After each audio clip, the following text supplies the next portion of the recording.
And welcome, Sam. How are you doing this evening? I'm doing well. How are you?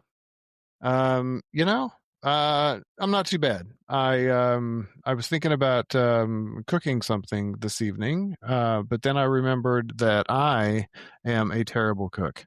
And so maybe it would behoove myself and everyone that I live with if I don't cook anything. But I know that you're a fan based upon bio information, that you like photography and cooking. So tell me, what do I need to do to stop being such a fucking bad cook? Do I need to take some classes or what? Honestly, my cooking skills. this this is not meant to sound condescending or anything like. I just follow recipes for the most part. Yeah. My Okay. wife Fine. finds the recipes, and then I just meticulously follow them the first time, and then switch it up a little bit Uh-huh. after that first time. But yeah, practice and finding good recipes, I would say, is Yeah. I need maybe like two or three ingredient recipes because I'm just really, really skilled at burning things. Just I don't know. Maybe I need gas. That whatever excuse I need to use, right, to on the justify heat a my little my bit. Yeah, my terrible. Yeah. I mean, it's hard for me to gauge, and I didn't get on board the cooking thing during the pandemic that a lot of people did. So maybe uh, I could have used that time to practice and rather than continuing to suffer. So I'm going to try. I will say though that your photography, I really like your pictures that I've seen on the socials, like on Threads. You post some pictures now and oh, then, yeah. and yeah. How long have you been doing that? Um, It's I think it's more of a product of me just like traveling. A background for me a little bit is uh, my educational background anyway. I have a degree in geology, so I've always Cool. That uh, rocks. super interested. Yeah. I've been super interested in landscapes, Hmm. and I've been fortunate enough to travel to a bunch of national parks and a bunch of cool places. I actually, the last couple weeks, I was in Alaska, and it's like the Oh, most beautiful place I've ever seen. So it's um, all of the photos I take. I don't. It's just like iPhone, which is really? pretty good quality. Yeah, I don't have a big lens like that. A lot of editing, but I've been fortunate enough to be in a lot of really special places, and Alaska is just incredible. I mean, a lot of the places I was in the last couple of weeks, it's just point and shoot. It's Yeah, just that's incredible. great. Well, it could be maybe the phone ends up becoming the gateway to like a digital SLR addiction or something like that, and you never know, right? Maybe that's why they tried to. I'm glad that technology caught up and got us to the point that we could have such high quality um, lenses in these phones. Which I mean, I don't know why we call them phones. Yeah, but at the same time, and it does kind of like make me want to learn a little bit. I work with some people they dabble in photography on the side, and I get to see some pretty amazing like moon shots and things. And I start asking them questions like, "So, what's your setup?" And I guess the big thing for nighttime viewing is to get away from light pollution if you want to get a good shot, Yeah, because if you live in the city or anywhere near the city by at least I don't know, 45 minutes to 45 miles to 100 miles maybe. You have to go out quite a ways before you really start to see stars. yeah, for sure. It's been a while. Yeah, it's been too long for me too. Haven't been camping or anything in a while, and I kind of miss it. And now that the temperature's starting to cool off, I think maybe I should get something on the books real quick. Yeah, this is the time to go. Yeah. So let's let's talk a little bit. How do you identify? Are you agnostic, atheist, Satan worshiper? I mean, where are you at? Uh, I subscribed to the Church of the Flying Spaghetti Monster was one for Okay, me. Well, Roman. no, I mean, I guess the most simple way to put it for me is atheist. Um, uh, I think there's part of me that would even say maybe anti-theist at this point. Hmm. Um, But easy to yeah, do. yeah. I mean, I guess you can be both. It's not exclusive, I'm Right. not say agnostic. Yeah. I'm there's no belief there whatsoever. So I mean, Yeah. and I'm not asking like, well, maybe I'm not going to rule it out. It's a complete 100%. Yeah. I Not mean, I think everybody has this thought of like, well, if you had some actual proof that I could really sink my teeth into, then that's fine. I mean, I'll listen to that, and then I would probably have to accept it at that point if it was just undeniable as the sun in the stars. Like I couldn't get away from it. But like you, I certainly lean on the more confident that there is this is it. This is, uh, this is where we're at, and this is all we have, and we got here through naturalistic processes, and just trying to make every day count. Really, is what I'm trying to do. 100%. I agree completely. And I'm with you too as far as evidence goes. I mean, um, I would be fine. Prove me wrong, show me Hmm. something. Uh, And I take that really in every aspect of my life. I think Hmm. I'm one of the people who I don't have the sort of the type of ego where if you prove me wrong, I'm going to be sour about it. Um, Yeah. I learned a long time ago if you learn something or you're proven wrong, rather, that's how I would rather phrase it. If you are proven wrong about something and you accept that, then you learn something. And Yeah. I, I Absolutely. mean, I don't really, it's hard for me to understand why anyone wouldn't want to just learn something. I mean, I have no problem admitting that I'm wrong. It's just, I've had to do that so many times in my life. I'm good at it now. Yeah. So, my whole personality, like the reason why I'm an atheist is because one of the things I value more than anything is what's true. I just want to know what's true. I mentioned, as a geologist, I obviously have studied the sciences a lot, and that was my profession, or that is my profession now. And I don't care if it's comfortable or if it's uncomfortable. I would rather know what's true than not. And it doesn't need to fit my agenda. I just want to know. I just want to know what's true. Yeah. Absolutely. Completely Yeah. evidence. It's evidence based. Hmm. I think I feel like that's the way to go, because otherwise I'm just stabbing in the dark and making guesses. So. Yeah. Yeah. So tell me about your backstory. Tell me about early life, and then make your way through your experience. Sure. So I grew up in southwestern Pennsylvania, a small town called Bell Vernon. It's about 25 miles from Pittsburgh. I have an older brother. Um, It was just me, him, my mom, and my dad. My dad is a Christian. My mom was an atheist. My mom has since passed away. Oh, I'm sorry to It's hear that. kind of a strange dynamic. I think that's something that a little bit unique. Most people that I knew who were religious or not religious, like usually both of their parents were somewhere in the same ballpark. Yeah. For me, I'm thankful that wasn't the case for me because I think my mom kind of like uh, let me see another side, and I think maybe I take that for granted. But who knows if she would have been staunchly religious, I don't know how that would have affected me. But Hmm. anyway, so my dad kind of got his way growing up. I went to church every Sunday until I was about 19.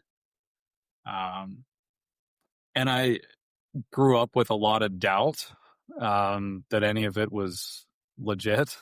I remember Yeah. being a kid and like praying and saying like, "Oh God, just like if you're there, just like give me a sign, just give me a sign." I remember Hmm. doing it one time and a door slammed, and I was Looking like, for some evidence. "Whoa, maybe what's that?" Uh, Having some more connection issues.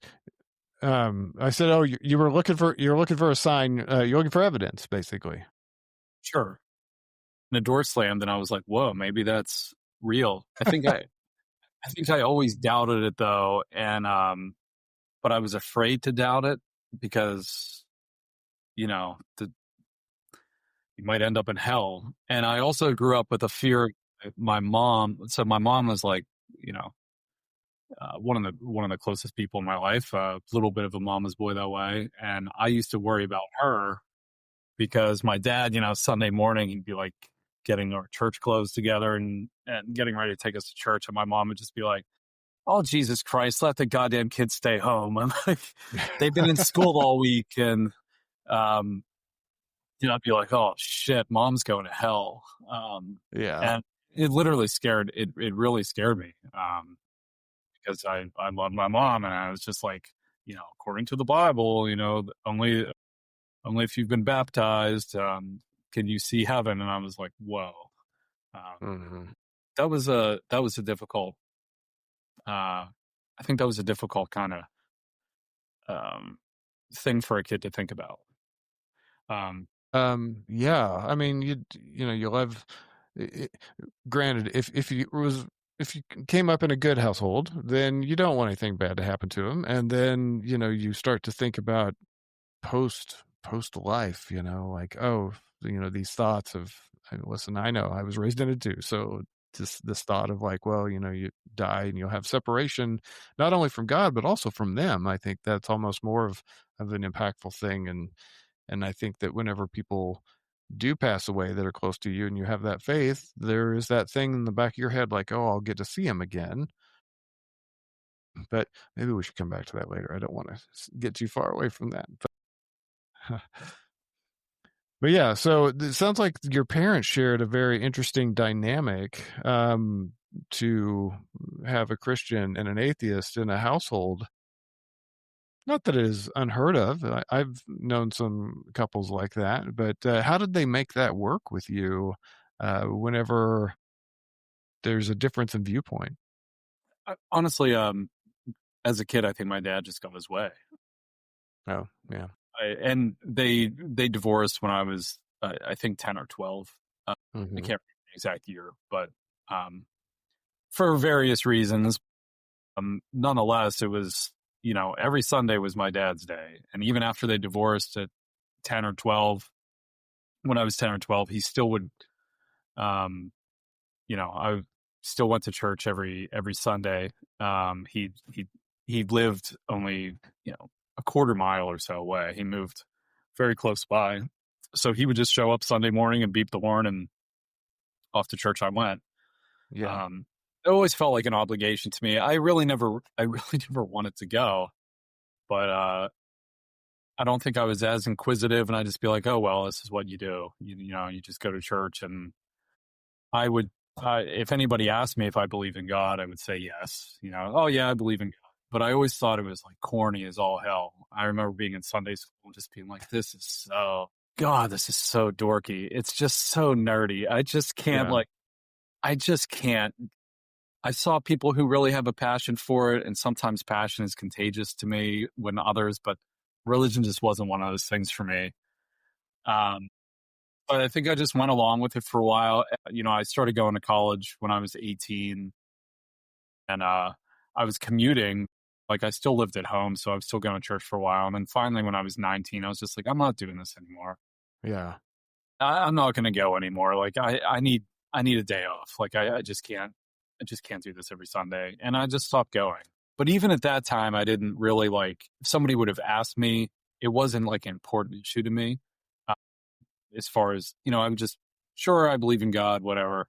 I wasn't praying or like really practicing, but I would have just thoughtlessly kind of said, oh yeah, I believe, so I guess, that continued until I was about 21 or 22. Hmm. And I had a conversation casually. I was at a bar with, a few friends, and, one of my best friends actually, who I'm still, I was like texting him yesterday. We're still friends. Um, Good. I'm 41 now, so anyway, we've been friends for like most of our lives. And, I forget what it was. I think they were talking about some like religious zealot, someone. I don't remember the exact context. And I was like, "What's wrong with people?" I was like, "I mean, I believe in God, but that's ridiculous," or something along those lines. And he just went, Right. I don't." It's like, oh, really? You know, and I literally remember the exact moment where I like walked out of the closet and just like kind of evaluated it and became like comfortable with saying, "Well, I guess I don't actually believe this. I've been like lying to myself for a decade or however Yeah. 15 years." And Yeah. the way he explained it to me was so interesting, and it just made so much sense. He's a brilliant dude, a great friend of mine, and he just said, he's like, I think most religion comes from the story of the sun. He's like, if you really think about it, you have the risen savior, and it sheds light on the world and saves us from darkness. And there's all these stories, and if you look at religions older than Christianity, there's a sun element, sun gods, and people worship Right. gods, and people look for ways to explain the sun, to explain the moon, to explain the stars. And I mean, Christianity, is a notorious plagiarizer. I mean, the story of Noah's Ark is like 1700 BC. Right. Yeah. So little things like that. And the way he explained it to me was like just really brilliant. And I was like, I sat back and I was like, oh shit, I don't believe in God. And then that kind of moment just like blew my mind up. At that point, it was Yeah. like, I need to really actually think about this. So I bought, within like a couple weeks, I bought Richard Dawkins' The God Delusion, the book. Yeah. And I read that, and I was just like, wow, like this just makes so much sense. Like every argument that he was putting that I was like, wow, I just like, it's like the handbook for if anybody wants to challenge you of what as to why you believe what you believe. Like he like thought of every argument and explained things so beautifully to me. And I was just like, then it was like a crusade. I was like a outspoken, you know, like, Yeah. Like an activist. Yeah. yeah, I haven't read that one. I read another one of his, and then I read this other one that was more like a compilation of a speech that the four horsemen of New Atheism gave. So they made it into a book form. And so I read that. But I've heard the God Delusion come up a lot because is that the one where he talks about it being more like a virus? Is that the book? I don't know. I don't think so. I don't really particularly remember that language. And I read it twice, but it's been a long time. Well, But he I'll put just, it next on my list then. it's honestly like, I read a couple more of his too. I read Unweaving the Rainbow, which I thought was really good. And I read, Greatest Show on Earth, which is just basically the story of evolution for non-biologists. So that was really a wonderful read too. But The God Delusion is really sort of, that became like, that was like my atheist Bible there for a while, I guess you could say. Right. Yeah. Um, you mentioned Noah's Ark. Noah's Ark played a huge part in my leaving as well. It's deeper than that, and I haven't given my story yet on the podcast, but it is coming up soon. Here in a few episodes, I'm gonna do mine. But I was wondering, as a geologist, do you have deep thoughts about a global flood? Yeah, it certainly did. It didn't happen, and I've mentioned this to people before. I mean, I've talked to my dad about it, which I don't think we can really talk religion much anymore. Um, but he's like, well, what about like the Grand Canyon? I was like, well, that's like one canyon. It's one canyon, Yeah, and if the Earth was flooded, then where'd the water go? It just went back to space? It just, where did it go? Where did it I come? guess it goes where all spiritual things go, but even though that's a physical thing, and I mean, these arguments really break down pretty easily if you just apply. I don't like the word common sense, so I don't try to use it, but because I don't think there is common sense anymore. We all kind of have split apart enough that we don't share common sense. Oh, But if you were to add a little critical thinking and to really think about it, it doesn't make any sense. Exactly what you're saying. Where did this water go? It has to go somewhere. We're contained, not in a firmament, but we are in an ecosystem that is shielded from space. So it had to go somewhere, and Or we just got the nothing. amount of incest that would have had to happen afterwards. I mean, there's Yeah.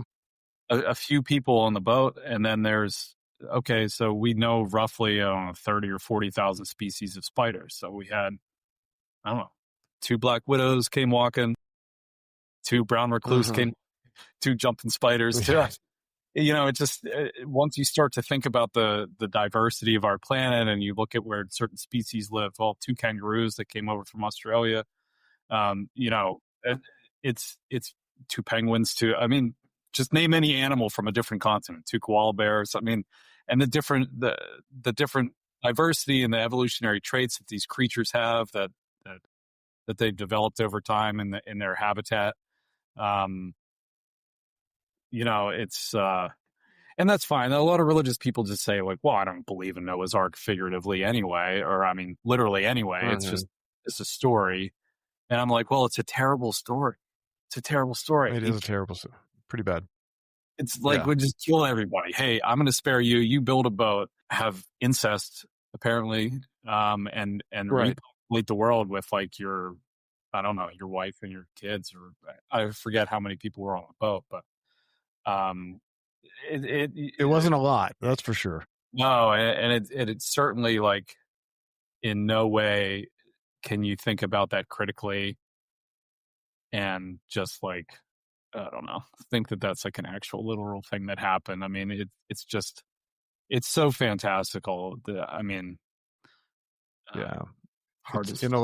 It's intellectually dishonest because Yeah, if God created us with these brains to be able to figure out complex issues, then we should be able to also figure out that this was not real. Have you ever heard of NonStampCollector? Got a YouTube channel. I don't believe so. Okay. I'll probably end up adding the link. Well, there's two links because there's a part one and two. They're animated. They're like 15 years old. I believe the guy is from Australia, but made some animated shorts. And there's Noah's Ark part one and two, and he goes into some pretty funny aspects of of things that if you were to be intellectually honest with yourself, you'd say, well, that doesn't make any sense. And one of the things is like his sons come to him and they're like, well, we got the ants. And he was like, and at one point, like not Moses, Noah, like smashes a fly that's flying around and they're like, oh my gosh, was that one of ours? And so,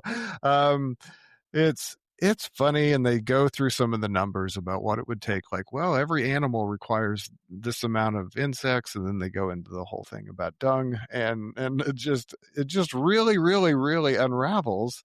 And yeah, it doesn't make any sense. But I do think that whenever it comes to science and well, creation of science, that they try to pin things. They look all over the place to try to make it work. And then you get arguments like, well, what about the Grand Canyon? It's like, yeah, it's a big big slice of in the earth, and we've been around a long time. So it seems Long like, time. naturalistically, it wouldn't be too far of a stretch to just assume that they just formed, Yep. through nature.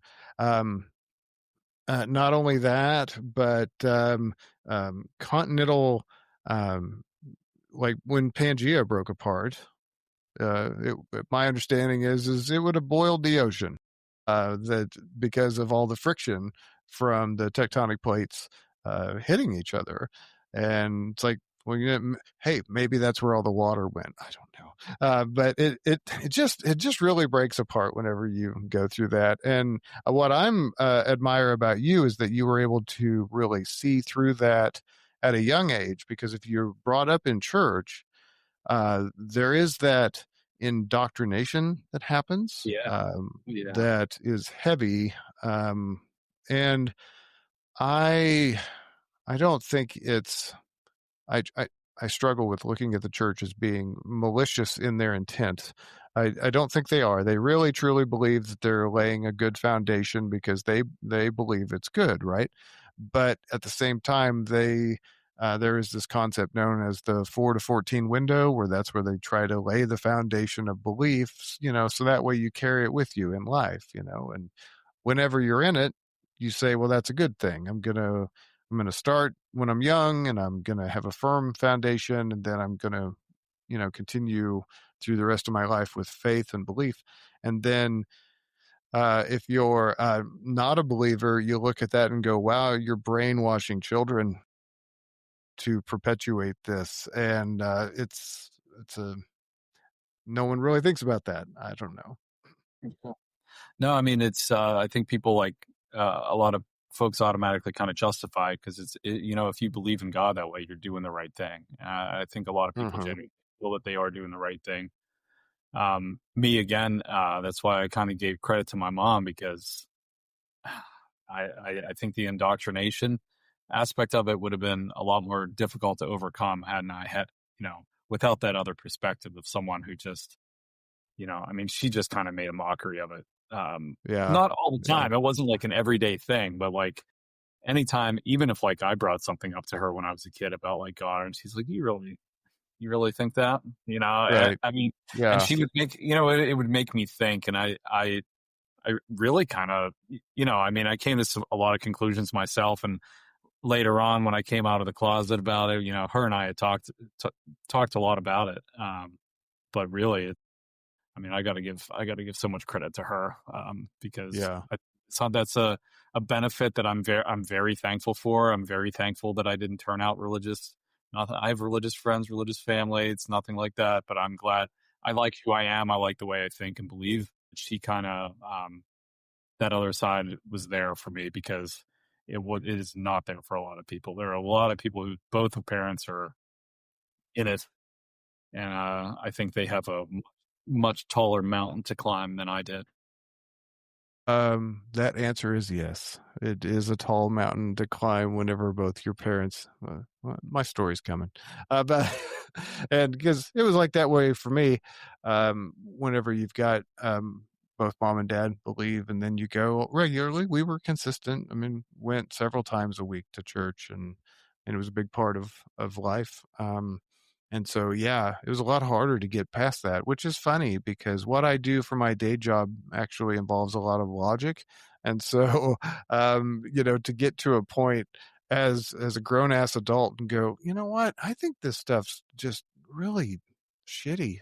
None of this makes any sense. And that's why I read through the Bible, with at least one kid, and just to share the stories. One, I think it's important to know the stories because there might be some cultural references that comes along, just with at least in the United States for sure, but around the world, I know that you're going to have references to the Bible and its stories, but two, to also, I try not to interject anything first. I read and then see what the reaction is. And then last night I was reading Numbers 22, which is the story of Balaam and his donkey. And the deal is that Balaam is on his donkey and riding along, and the donkey sees an angel with a sword that is prohibiting Balaam from moving forward on this road, right? And so the donkey keeps falling over. And then eventually Balaam, he gets mad. He decides he's going to like beat the shit out of his donkey. And then the donkey talks. The donkey starts talking to Balaam. And it's been a while since I'd really revisited this story, which it probably was lots of fun whenever I was a kid. I don't remember, um, but that was amazing because my wife just audibly sighed because she could hear me reading. And the other thing that's funny about that story is that God told Balaam to go on this journey, and then it says, like, immediately after that says he got mad at him for going. So there's a contradiction just right there about, like, well, you told me to go and now you're mad at me. But on top of that, we got a fucking talking donkey. And it's just like, huh. I yeah, I can't believe that there will be people that will tell you that yes, I believe that happened, and today as an adult. And I think there's work to be done. I think this is why I lean more toward the anti-theism part, because if you believe that, then we got work to do, because you're nowhere near critical thinking. We've got a lot of work to do. I can't believe I went for 19 years and I never heard the talking donkey story. Oh, well, man, pull up Numbers 22 tonight and have yourself a drink and I just. really should at some point. I really should at some point.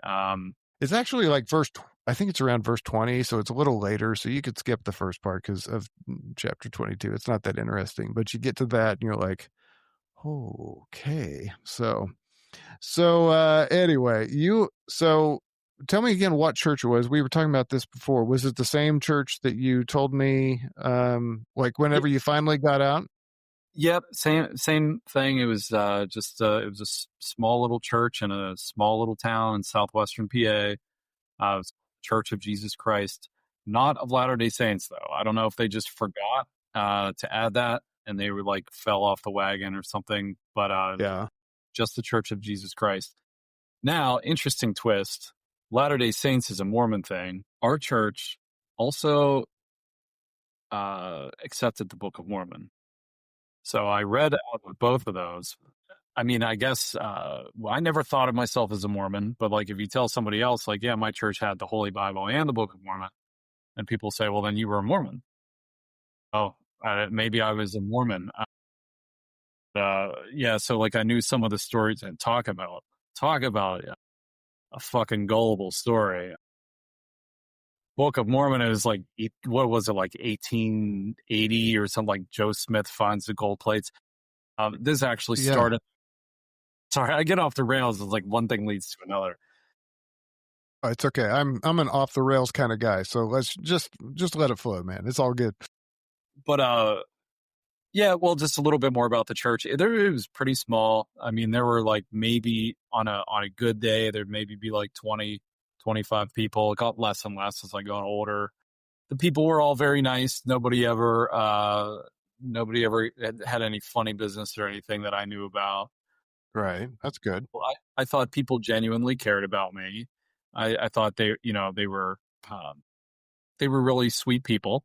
Never really had a bad experience there. Just didn't like the subject matter. And I didn't feel like doing it. I went to school 5 days a week and now I got to get up and go to church on Sunday morning. Like I get one day off and that's it. And it was like that for my whole life growing up. Like anytime I needed to get out of church, it was like, being 17, 18 years old or, hanging out with your friends on a Saturday night. It's like, oh, fuck, I got to get up at like 7:30 tomorrow and get ready.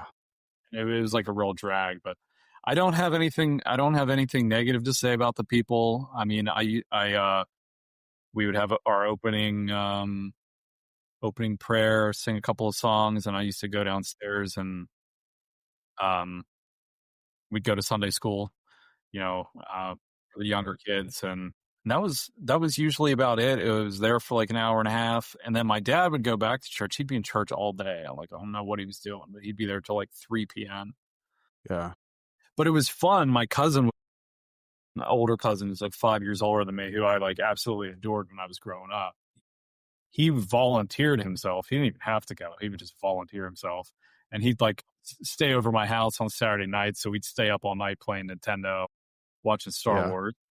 So like I had a lot of fun in that regard. And then, after church was over, he'd hang out and we'd, do whatever.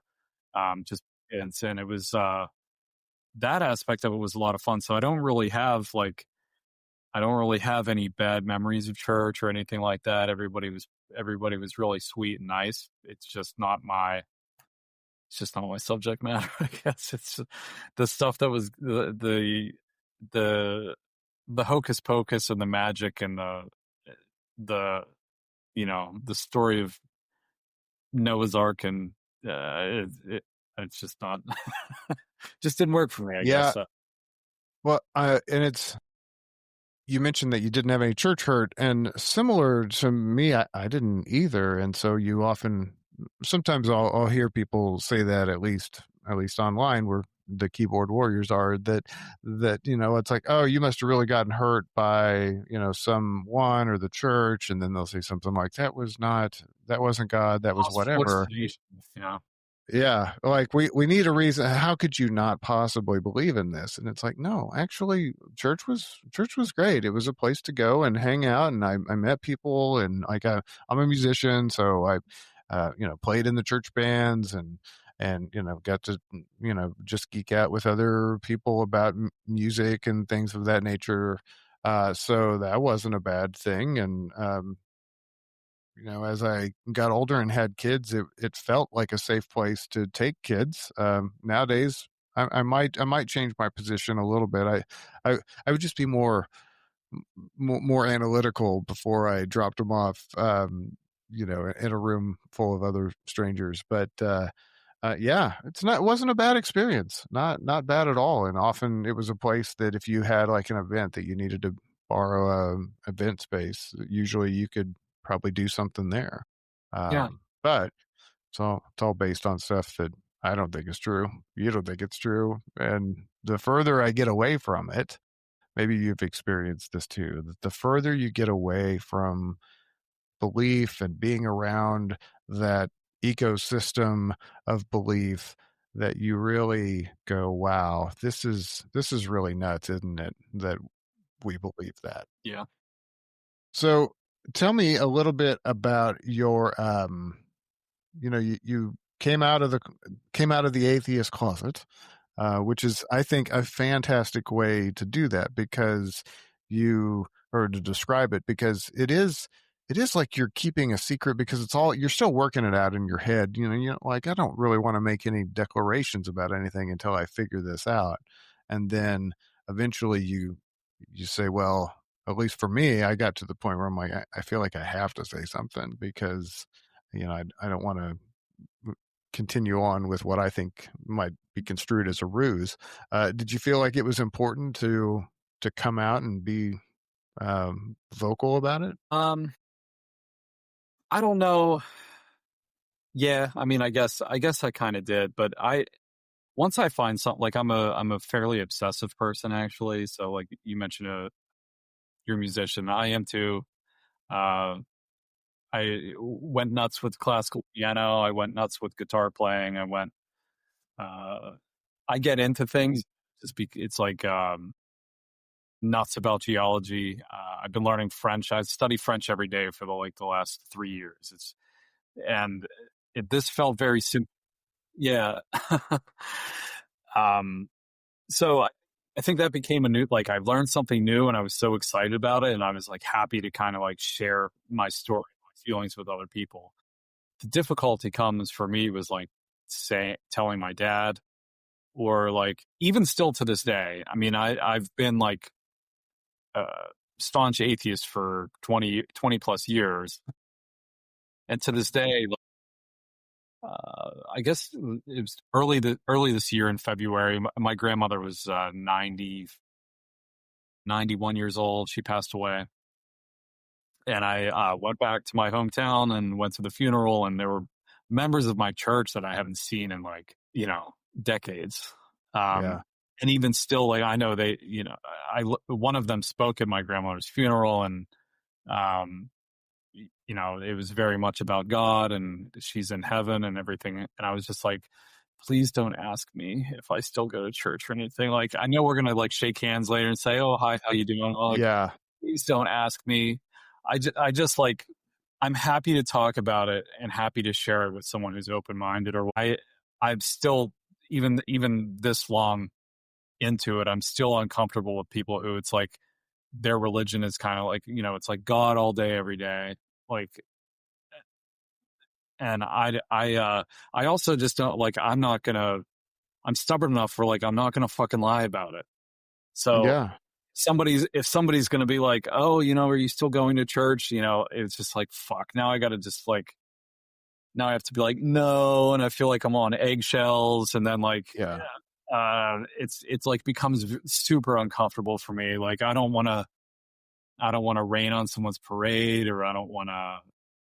It's super uncomfortable. So See, but here's where hear me out here. This Yeah. is where I feel like we get so much of their stuff, right? Mm, I mean, the number of atheists is small. The number of people that are atheist and are willing to call themselves is even smaller. And then the number of atheists that are anti-theist, I think, is got to be a ridiculously small number, compared to just population, right?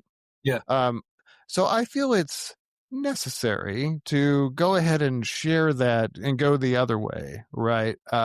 Because like I went for a walk since we're on the death topic, and we feel like we've kind of migrated there.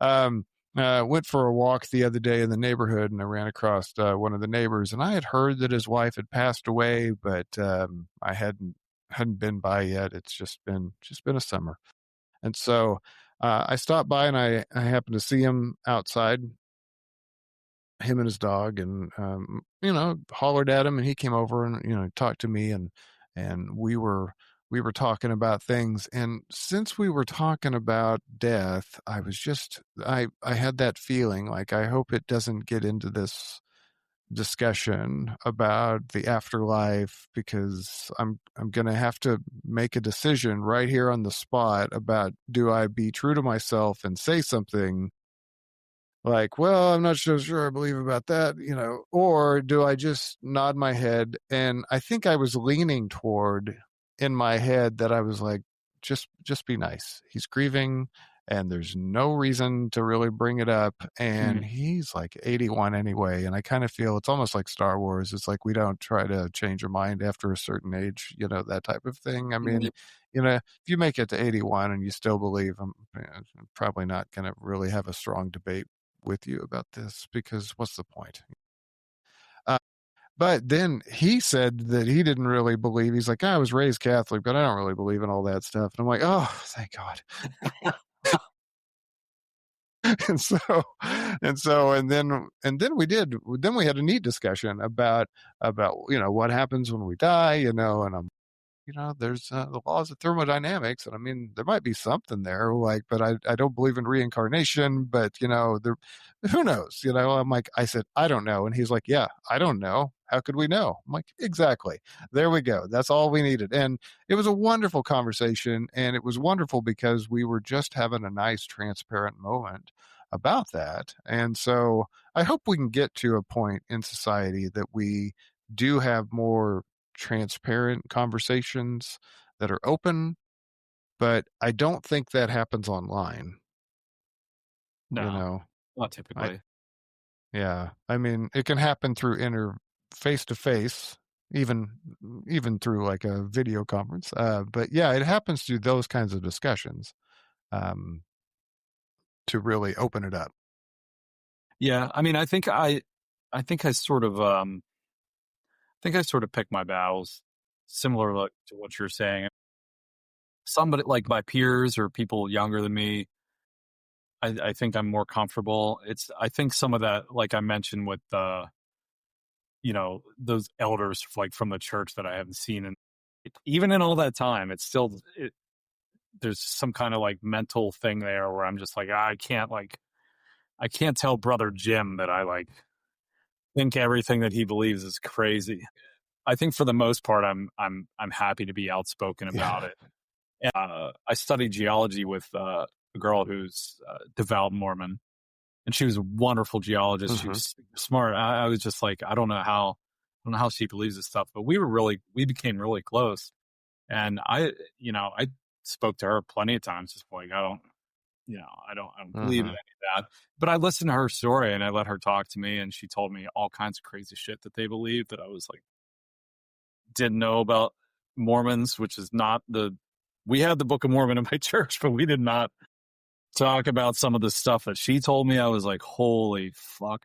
In my head, I was just like, this is the craziest shit I've ever heard of. But we were able Yeah. to, just like be really good friends all through college. And, we don't really keep in contact or anything. Like we're friends on Instagram or something, but like, Yeah. nothing but love between us. But I think there's a lot of people who are open to that. And I'm open to listen to people and talk with them, but um, I don't know. I pick my battles when people make it like their whole existence or their, um, like I think people from my childhood, it was like elders in the church and stuff. I don't know what it is. It's just, I respect them. It's just, I just get uncomfortable. It's a selfish Yeah. thing. I just don't want to be uncomfortable and have this conversation because we're not really you're gonna feel bad for me. You're gonna think that I'm going to hell. You're gonna I just don't even Yeah. I don't want your pity. I don't want your prayers. I don't want any of that stuff. And Right. for me, Yeah. it's selfish. I don't want to touch it. But again, like I mentioned, I am stubborn enough, and that's why it scares me even more. Because if somebody would ask me, I'm not going to lie about it. I just refuse. I Hmm. absolutely refuse to lie and say like, "Oh yeah, I believe," or I'm just not going to. I'm not going to participate. So, and it's weird. Because So if my wife's parents believe it real quick, and then my wife's parents, her dad had a very successful career, retired, and then decided like he was bored, so he went to school and became like I don't know, got like a degree in divinity, and they moved from Westchester County, New York, to Princeton, Kentucky, and he became like the minister of a church there, and he lived there for 7 or 8 years, and he was like the minister, and then he retired again, and but now he lives very close to us. Um, I've been with my wife now for 8 years, and uh, you know, we don't spend a ton of time with her parents, but we do. But like they've literally never like. He says a little prayer at dinner. He wants to come to my house and say a prayer. Okay, like say Mhm. it's fine. But he's never wants to be what I believe. He's never we've had nice conversations. He's never been overbearing about it. He's never.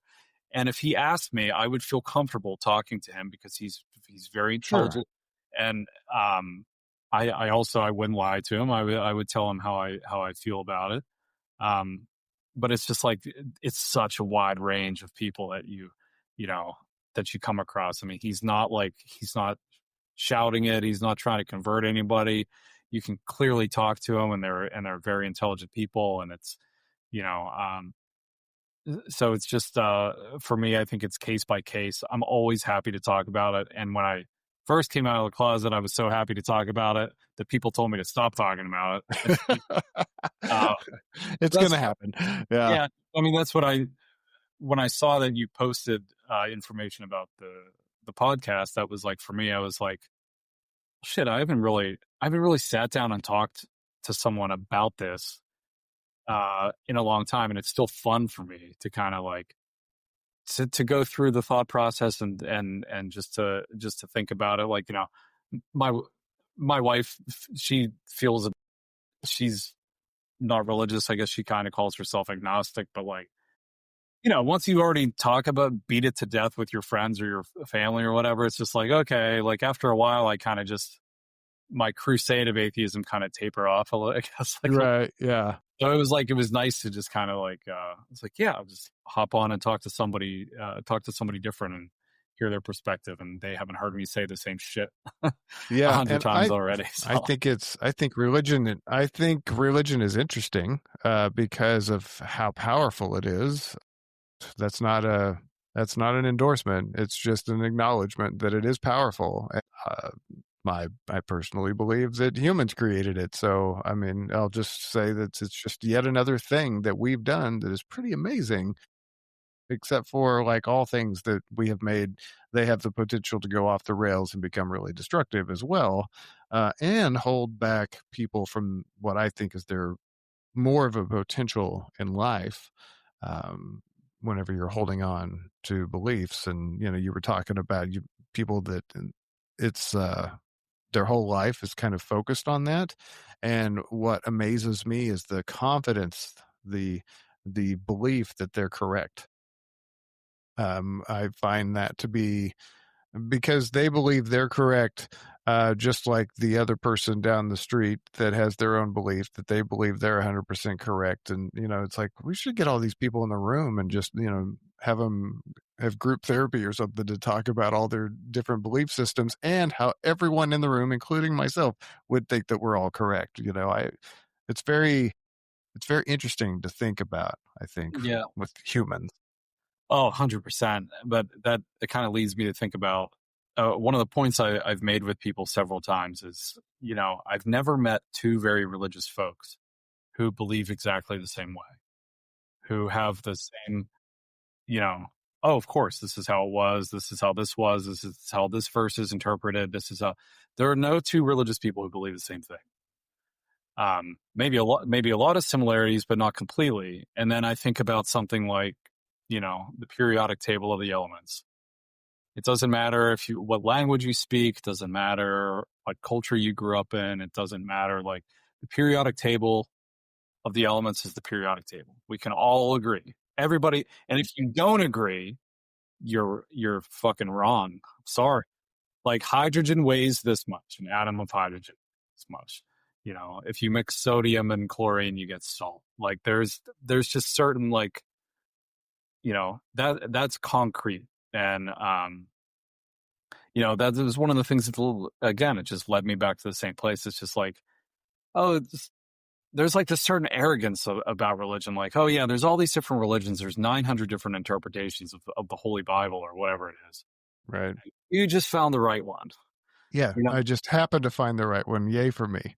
Yeah, you just stumbled, and it's coincidentally, it was like it's the same one that your parents found, and there's somebody else on the other side, like the other side of the country or the other side of town, who believes something completely different, and they're, I don't know how, like, 'cause it's weird, like even like you think of Christianity, you think there's like a certain element of like, oh, you should be humble and things like that, but the amount of like just straight up like narcissism or like self-importance or like bullshit that comes with it is like, it's just astronomical to think that, yeah, I found the right one. Everybody else is wrong. Like, Yeah. Well, Ricky Gervais has a similar kind of thought process, and I'm gonna botch it, but he talks about how that if you were to get rid of all of the religious books in the world, if they all just went away today, that in 1,000 years they would sound different. They'd be written differently. They would have different stories. But if you were to get rid of all of the science books in the world in 1,000 years, they would mostly be the same. Science like changes as it learns new information and then corrects, and then you keep moving until you learn new information.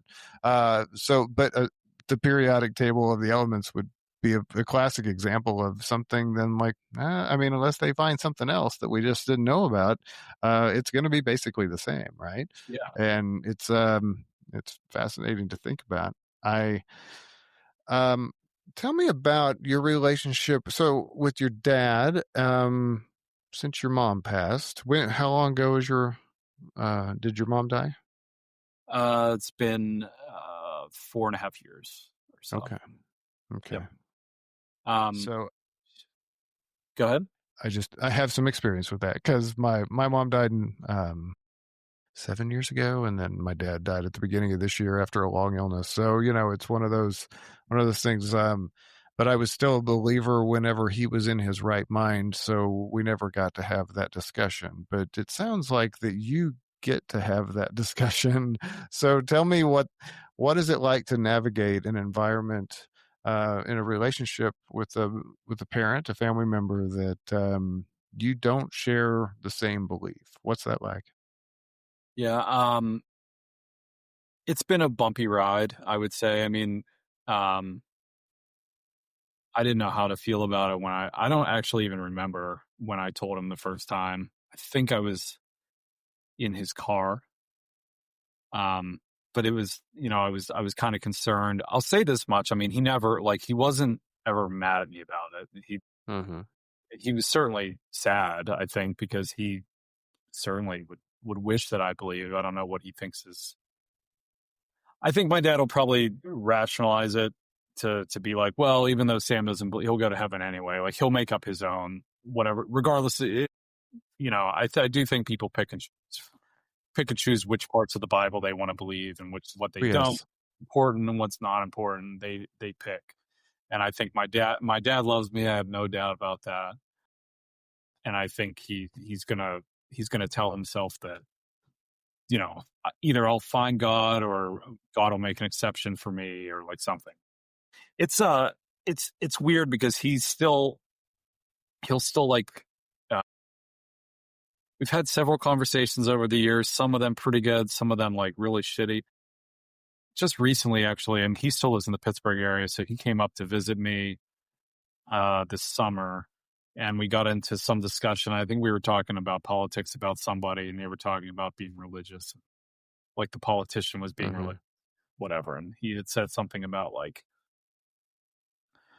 well, I mean, geez, all they got to do is read the Bible, and they would know that's bullshit, or they would know that's wrong, and they just got to read the Bible. And I was like, well, which one would they read? And my wife was kind Right. of same point. She was pushing him a little bit too, to just be like, well, they might not be. Well, he's like, well, I'm reading the King James version. And she was like, okay, but like, people interpret things different ways. There's very versions. I didn't even know. I just like Googled it just for the hell of it. I was like, holy shit, there's like 930 some different versions, or probably more than that. And Translations, little different variants here and there. Yeah. yeah, all kinds of different things. And he was like, he started getting a little upset about it. I was like, well, it's just, that's your Bible though. That's your version of Christianity. Like, and I wasn't even being like offensive. I was just saying like, you got to understand, like, people, so, little side note here. A lot of times I've been seeing in social media lately where just people are like fake Christians, or like Christian would never do that, or like fake this or fake Christian. No, they're Christians too. The only requirement of a Christian is that you believe that Jesus is God. It doesn't mean you have to be good. It doesn't mean any of that. It just Yeah. means you believe. That's it. People are like, no, it means that you follow the teachings of Jesus. And I'm like, no, it doesn't. It just means that you believe that this Jesus character is the Son of God, or God, or whatever it is. That's all it is. That you can be good or bad or Uh-huh. ugly or whatever. So anyway, little side note there, but he got Yeah. I hear you. increasingly upset with me when I was just like, well, he's like, well, I know how you feel about it. And like it eventually devolved into like, stop shoving your beliefs down my throat. And I was like, I'm literally doing the exact opposite of that. What I'm telling you is that, there's 900 or 1,000 different versions, that people think differently about it, and that your version, well, it means, while you might believe it with all your heart, it doesn't matter to anybody else. Doesn't matter to anybody else what you believe. And it just like turned into it. Just he like got it to one point. He's just like, I can't talk about this with you ever again. And I'm just like, and I was like calm. I was like having a drink at like, on the weekend. And it's just, Hmm. I think kind of it depends what kind of mood that he's in. But like Yeah. every birthday card or Christmas card or anything, there's always like a, you know, uh, thank God this, God. And that's fine if you want to talk about it. But it's just like, I don't know. He's always got to like get some kind of comment in about God. And if I do even close to the opposite of that, where I'm just kind of like, like I wouldn't sign a card like, "Hey, good news, there is no God." It would be offensive. Right. Yes. Right. Well, that's the thing. I mean, I think atheism really is offensive to a lot of people. That's why I was talking about picking my battles and whatnot. I mean, surveys or Yeah. studies have been done about the least trusted groups of people. If you look it up in the United States, the least trusted groups of people is just, you have like, I can't even remember what some of them are, but atheists are like a very untrustworthy group of people according to the population, for the most part. We have Sure. an on again, off again relationship, but I don't think it's all due to religion. But at this point, I'm just like, I'm exhausted with it because he can't really have like an intellectual conversation about it. It just becomes like he gets offended and he gets upset, and he has a kind of a narrow, Yeah. just like a narrow way of looking at it. And not to like cry about daddy issues or anything. I just think I really think that's like, Well, even my wife was just like, what a bitch. He was such a little bitch about him. I was like, yeah, he kind of was like, but I think when you get that far into something, I mean, I don't know. He sat there and looked at it. He was like, you're talking about the most important thing in my life. It's the most important thing in my life is God, you know? And, mm, how'd that make you feel? I mean, sometimes I'm ambivalent to it, and other times it's just kind of like, it's preposterous. I don't let it hurt my feelings because I know like he believes this stuff, but it's just like, I'm your son. I'm real. You could touch me, you can talk to me, Exactly. I'm here. There's no doubt. It's like, I mean, there's doubt of everything, I guess, but like, I mean, realistically, like, here I am, and Yeah. you've spoken with me and had conversations and seen me get married, and like, and you're visiting me in my house, and and then telling me to be quiet in my own house, and saying that's the most important thing in your life, is this like, you know, fantastical magic thing. Yeah, it's a little hard to swallow. I mean, I don't let it get to me that Yeah. much, honestly, but it is just kind of like, I couldn't imagine even like, I don't have kids, but like, I couldn't imagine even like looking at my wife, who I've only known for a decade, and just like telling her that something else is like more important to me. Yeah. And Something else that I can't see, hear, feel, touch, smell, none of that stuff. All the things that we're able to communicate to our brain that something is, corporeal, exists. Um, yep, it's not there, and to say that that's more important, yeah, I get that. And it's funny, my wife and I, we went out, just had like a little afternoon date on Sunday, and we were out at this little shopping center, and she had to get some gift cards at Hot Topic because we do have kids, and the kids that's what they do. They do the Hot Topics, and so I said, well, I want to go into Spencer's. So if you're familiar with Spencer's, I it's am. like Hot Topic, but maybe for a little bit more grown up. And Yes. honestly, I'm still living my 20s life as I'm getting closer to 50, right? So I'm still into heavy metal and rock and roll and all that kind of stuff. So I'm perfectly comfortable in a store like that has some pretty crass shit. And but I was eating it up. I was loving it. And I was like, well, I'm looking for something specific. And she's like, well, what are you looking for? And I said, well, I'm looking for a shirt with a pentagram on it because there's a concert coming up that has a good chance to have some street preachers, and I thought that maybe it would help with the interaction. And because we've been to some concerts and there are street preachers out there, and I just want to make the most of an opportunity. And she said, "Do you ever wonder how your mom and dad would think about you now that you've had this change and you have walked away from everything that they held dear?" And I'm like, oh yeah, I do. I think about that quite a bit. And I said, my guess is that dad and I would probably have talked about it once and never again, and that mom would be sad, but I would still be her son, and that would be fine. And maybe we'd talk a little about it a little bit, because mom and I used to stay up late whenever we'd come and visit and have heart to heart talks. So she'd hear me out for sure. So, but I I'm I'm almost envious of your struggle, that you still get to have that conversation, even if it's filled with a little tension. At least you're able to share a little bit of who you are. And you never know. You don't know what your dad No, thinks about whenever he goes home and he has to think about the discussion he had with his son, right? that's true. That's a valid point. Um, One thing that comes to mind though is, we were talking about I guess the death of our parents, and um what comes of that. So my mom was, like I mentioned, being staunchly atheist as long as I knew her. She actually, her last years, she had dementia. Um it was it was the worst of the worst. that I could possibly imagine. Really, really, really, really horrible. And my dad lived nearby still for several years and really helped her out a lot. And they kind of reconnected to be friends over near the end. And he really did a lot of wonderful stuff. Um, anyway, a long story, a little less long. My mom went out to visit my brother. He lives in California, to be there one more time. Things didn't go well. She got confused. She wanted to come home. She got stuck in California.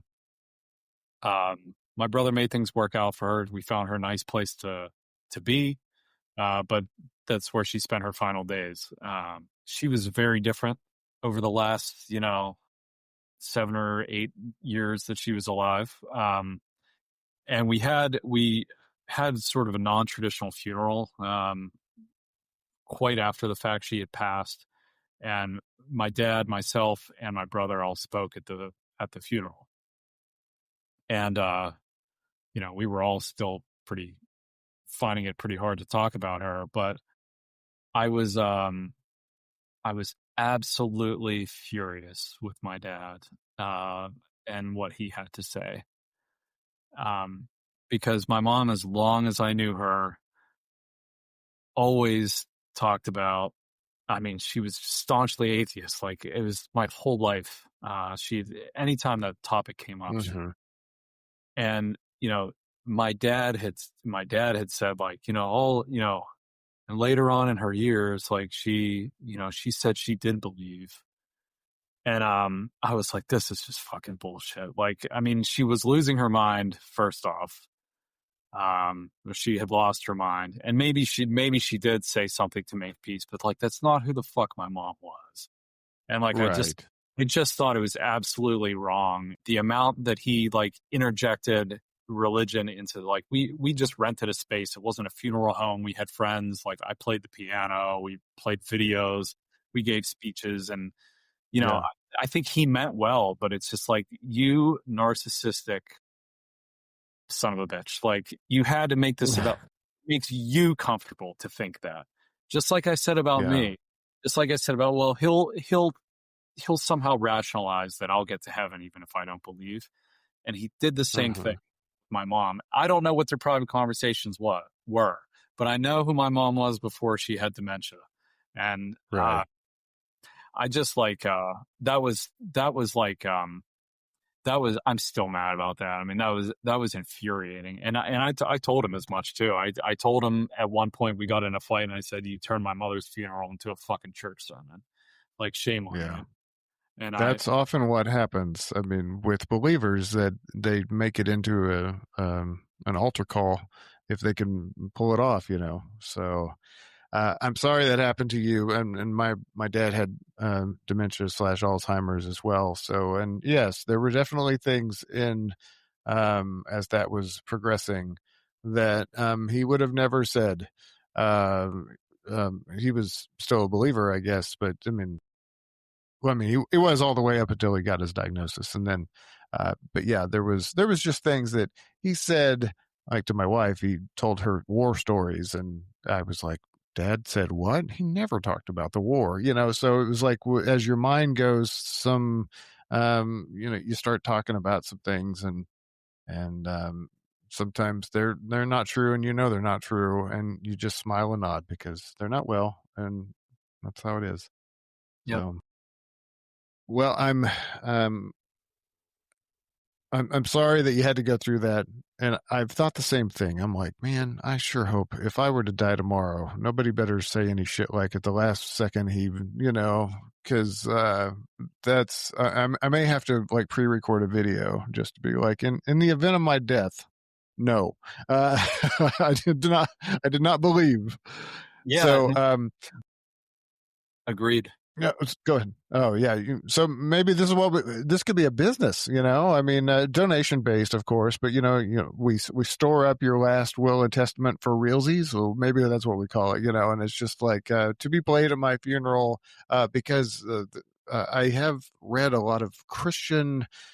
They want to latch on to different, like, celebrities and And like, oh, I mean, it's like when Ozzy died, there was all these stories about like, well, he was a Christian, and then it's like, well, I mean, but no, he wasn't a Christian, and I'm like, oh, who fucking cares? He made some great music, Yeah. I mean, that's what matters. I care more about his music than his religious beliefs, and then a lot of urban legends, like there was one about the um, Anton LaVey, who founded the Satanic Church back in the 60s. And, uh, there's always internet rumors like, oh, well, on his deathbed, he said, oh my God, what is this? What have I done? And he was actually unconscious, so he couldn't have said anything. And so that wasn't what his last words were. So, they're just trying to hold on to something. I'm like, why can't you just let it go? I don't know. Um, this has been a great conversation. Tell me what's next for your immediate future. What are you working on, just in life? Right now, I'm just purring along. It's a bit of a grind with work, I'd say. But I guess the next thing I'm looking forward to is more traveling. Next year, I'm gonna do France and Switzerland, I believe. Nice. So looking forward to that. I'm running a 10K um, Wow. at the end of October. I live in Sleepy Hollow, New York. So Oh, so uh, lots of fun Halloween themed type of events, right? yeah, so there's a Halloween 10K. People can wear costumes and whatnot. I haven't ran a Oh, 10 fun. in like 5 or 6 years, and now I'm 41 and I feel 41. So I thought I was like, yeah, I'll do a few runs and I'll feel. It's been an uphill battle. But I ran a 5K the other day, a couple Yeah. weeks ago actually. So like I'm getting there. Um, but yeah, just exploring and um, purring along, trying to do the right thing. Try to eat a little healthy. Try to cut down on the wine that I drink. Yeah. Well, you know, enjoy it. You never know. This might be your last day. I realize that was a special warning in the Bible in the New Testament. Like, oh, the guy laughs and says, "Eat, drink, be merry, for tomorrow I may die." And that was like a warning. And I'm like, no, actually, that sounds like a. I mean, it was like you're not supposed to think that way. And I'm like, no, why not think that way? Why not think about like, I know, don't be reckless or anything, but live your life, enjoy it. You're putting in the hard work to learn a new language, just so that way you can go and explore the world and hopefully have a decent conversation. At least to order some food, right, and maybe some cigarettes. I don't know, Oh but yeah, no, yeah, absolutely. I went to France actually after like 8 months of learning, and I yeah, got by in a couple of restaurants. I mean, they all knew I was American, and a lot of people started just immediately speaking English to me. But I made it through a yeah. couple. But it's been a couple extra years. I speak with the tutor like twice a week now, so I'm ready to go. Maybe Nice. after that, I'm afraid to. I want to learn another language actually, but I'm afraid I put so much work into French. I'm afraid to just like abandon it and start something else. You know. Right. Yeah, you want to master it because it sounds like that's kind of your thing. You dive in and you go deeper and really really learn about it. And I think that's good. I mean, there's nothing wrong with mastering something. Well, I'll try. Yeah. Well, this has been a great discussion, and I feel like it's a good place to wrap it up. And I'm Right. so thankful that you shared your story with me. So, and I'm sure we'll converse more here Yeah, online, and I hope to see some pictures of your travels. I will continue to post them. Thanks so much for having me. I enjoyed myself, and yeah, I'm sure we'll be poking around on threads or the like. Yeah, for sure. Thanks.